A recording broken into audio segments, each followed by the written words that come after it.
मेरा नाम किरण है और यह मेरी दूसरी शादी है।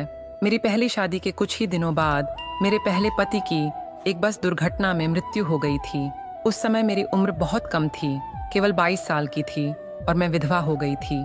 इस हादसे के बाद मेरे माता पिता ने मेरी दूसरी शादी एक 45 साल के व्यक्ति से कर दी, क्योंकि मेरे लिए दूसरा वर मिलना बहुत कठिन था। मेरे वर्तमान पति उम्र में मुझसे बहुत बड़े हैं और हमेशा अपने काम में व्यस्त रहते हैं।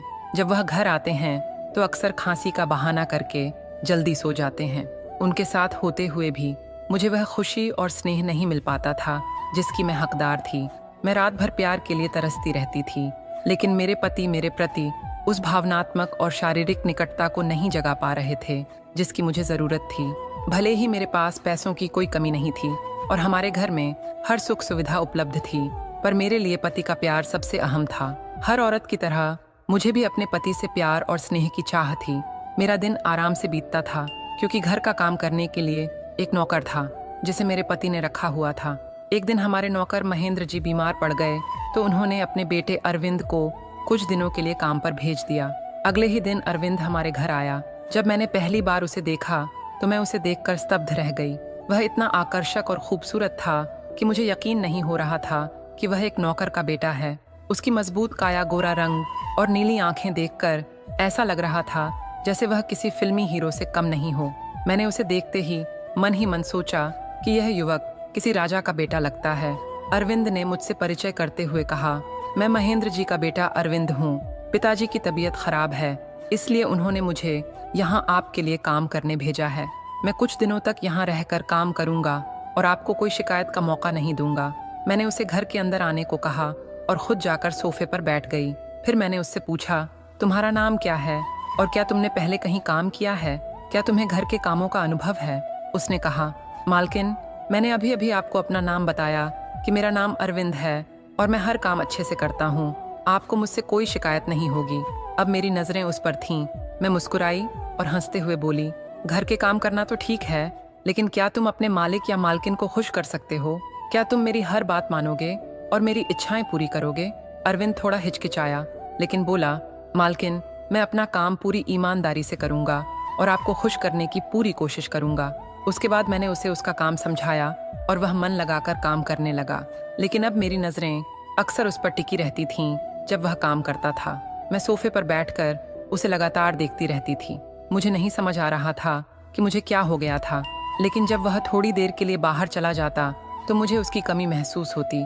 मैं उसे पसंद करने लगी थी और अब उससे शारीरिक निकटता की चाहत बढ़ने लगी थी। कुछ दिनों बाद मेरे पति को काम के सिलसिले में दूसरे शहर जाना पड़ा। वह काफ़ी नाराज़ थे, तो मैंने उनसे पूछा, क्या हुआ? आप इतने परेशान क्यों हैं? उन्होंने कहा, पहले जब मैं बाहर जाता था तो महेंद्र काका तुम्हारे पास होते थे। अब उनकी तबीयत खराब है तो मुझे चिंता हो रही है। मैंने तुरंत जवाब दिया, कोई बात नहीं, अरविंद तो यहाँ है। आप निश्चिंत होकर अपने काम पर जाइए, वह मेरी अच्छी देखभाल करेगा और आपको चिंता करने की ज़रूरत नहीं है। फिर मेरे पति ने अरविंद को उसका काम समझाया और मुझे घर से बाहर न जाने की हिदायत दी। वह अपने काम के लिए चले गए और उनके जाने के बाद मैं आराम से कमरे में बैठकर अपना समय बिताने लगी। हालांकि उस दिन मुझे मोबाइल पर वीडियो देखने का मन नहीं था, क्योंकि अब मेरी इच्छाएं वास्तविकता में पूरी होने की ओर बढ़ रही थीं। मैं 2 शादियों के बाद भी अब तक उस सुख से वंचित थी जिसकी मुझे चाह थी। लेकिन जब से मैंने अरविंद को देखा था, मेरी इच्छाएं बढ़ गई थीं। मैं बार बार उसकी ओर आकर्षित हो रही थी और चाहती थी कि वह मेरी शारीरिक ज़रूरतों को पूरा करे। मेरे पति अब घर पर नहीं थे और मैं उस तड़प से जूझ रही थी जो मेरे अंदर जगी थी। अरविंद का साथ मुझे इस तड़प से छुटकारा दिला सकता था और अब वह मौका मेरे सामने था। मुझे समझ नहीं आ रहा था कि अरविंद को अपनी तरफ कैसे आकर्षित करूं, क्योंकि वह केवल अपने काम में व्यस्त था। अब मुझे उसके साथ कुछ करना था, इसलिए मैं उसके सामने बहुत तंग कपड़े पहनने लगी थी।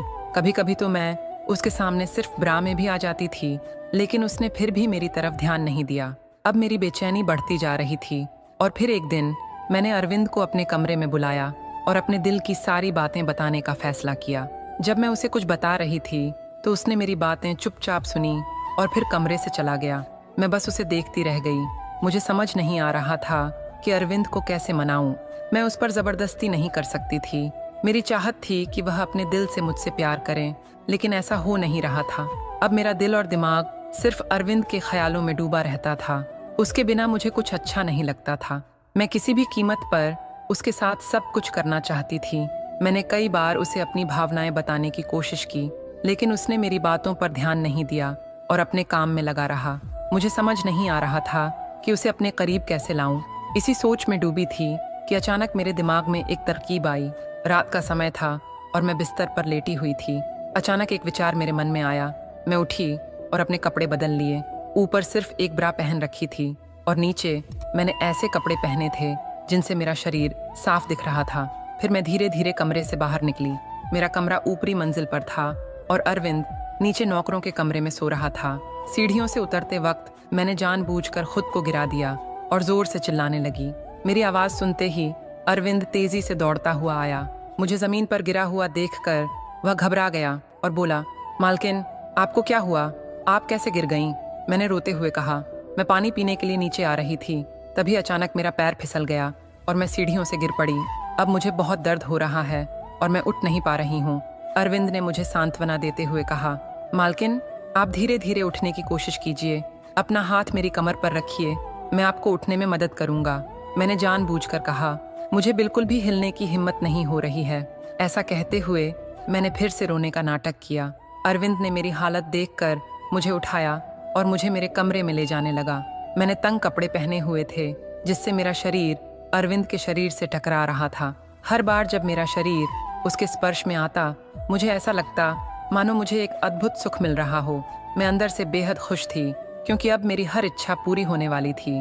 अरविंद मुझे गोद में उठाकर एक एक करके सीढ़ियां चढ़ रहा था। मैंने अपनी बाहें उसके चारों ओर डाल रखी थीं और अपना सिर उसके कंधे पर टिकाया हुआ था।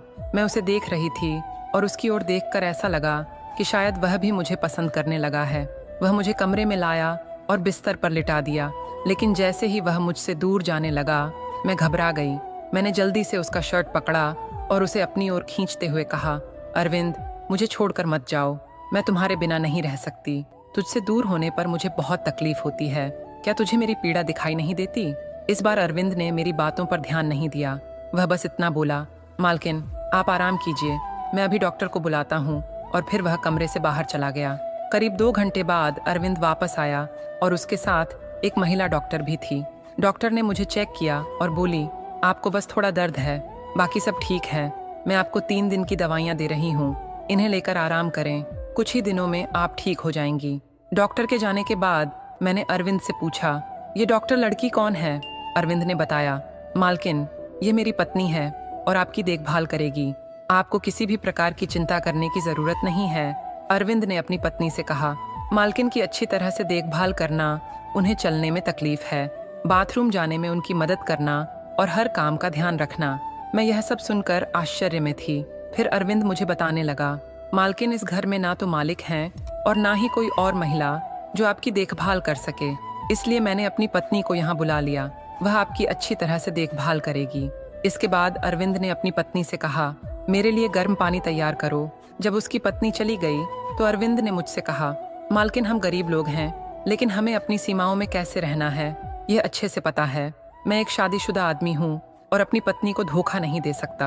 आप अमीर लोग हैं और शायद आपको दूसरों को धोखा देने की आदत होती है, लेकिन मैं ऐसा नहीं कर सकता। इतना कहकर अरविंद वहाँ से चला गया। उसके बाद उसकी पत्नी मेरी देखभाल करने लगी। अरविंद घर का बाकी काम करता और उसकी पत्नी मेरे हर छोटे बड़े काम का ध्यान रखती। तो दोस्तों, यह थी हमारी आज की कहानी। उम्मीद है आपको यह कहानी पसंद आई होगी। अगर आपको यह कहानी अच्छी लगी हो तो इसे लाइक और शेयर करें। ऐसी ही और भी रोमांचक कहानियों के लिए हमारे चैनल को सब्सक्राइब करें और बेल आइकन दबाना न भूलें ताकि आप हमारी कोई भी कहानी मिस न करें। कहानी सुनने के लिए बहुत बहुत धन्यवाद।